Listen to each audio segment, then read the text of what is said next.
ओम साई राम। श्री साई सच्चिदानंद अध्याय 30 भाग 4। खुशाल चंद राहता निवासी।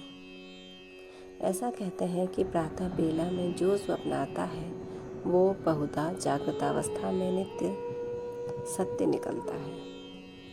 ठीक है, ऐसा ही होता होगा, परंतु बाबा के संबंध में तो ऐसा कोई समय का प्रतिबंध नहीं था। ऐसा ही एक उदाहरण प्रस्तुत है। बाबा ने एक दिन तृतीय प्रहर काका साहब को तांगा लेकर राहता से खुशाल चंद को लाने के लिए भेजा, क्योंकि खुशाल चंद से उनकी कई दिनों से भेंट ना हुई थी। राहता पहुंचकर काका साहब ने यह संदेश उन्हें सुना दिया।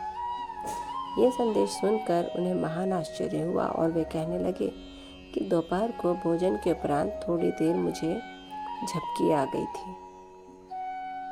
तभी बाबा स्वप्न में आए और मुझे शीघ्र ही शिरडी आने को कहा, परंतु घोड़े का उचित प्रबंध न हो सकने के कारण मैंने अपने पुत्र को यह सूचना देने के लिए ही उनके पास भेजा था।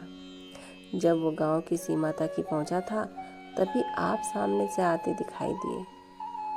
वे दोनों तांगे में बैठकर शिरडी पहुंचे तथा बाबा से भेंट कर उन्हें बड़ी प्रसन्नता हुई। बाबा की यह लीला देख खुशाल चंद गदगद हो गए। ओम साई राम। बाबा के विषय में हमें कोई विचार आए या स्वप्न आए तो बाबा हमारी इच्छाओं को तुरंत ही पूरा करने के लिए अग्रसर रहते हैं, तैयार रहते हैं। और कोई कष्ट हो तो उसे समूल नष्ट करने के लिए भी बाबा हमारी पूरी तरह से सहायता करते हैं और हमें आशीर्वाद देते हैं, हमें शक्ति देते हैं।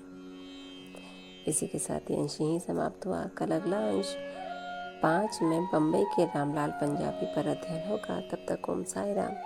बाबा आप सब पर कृपा रखें, आपको आशीर्वाद दें और कष्टों से दूर रखें। ओम साई राम।